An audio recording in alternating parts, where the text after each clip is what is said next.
Kimin haqqı nasıl olsa boynunda, başqa insanların haqqı olsa boynunda, siratdan keçə bilməyəcək o insan. Həmin insandan halallıq almayana qədər və o insan halallıq verməsə, Allah o insanı bağışlamayacaq. Məsələn, qeybətini edib. Məsələn, bir eyibli bir məsələm nəyinsə bilirdi, onu danışıb. Onun haqqı qalıb bunun boynunda. Pulunu alıb qaytarmayıb, işlədib, görsən pulunu kəsib, onun haqqına girib və yaxud bir kəlmə, bir söz deyib, onun qəlbini qırıb.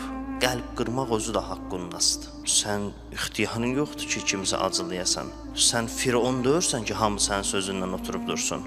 Kimsə sənin fikrinlə razılaşmayanda, kimsə sənin sözünlə oturub durmayanda, yolu budur ki, bir acı bir söz deyəsən, onun qəlbini qırasan.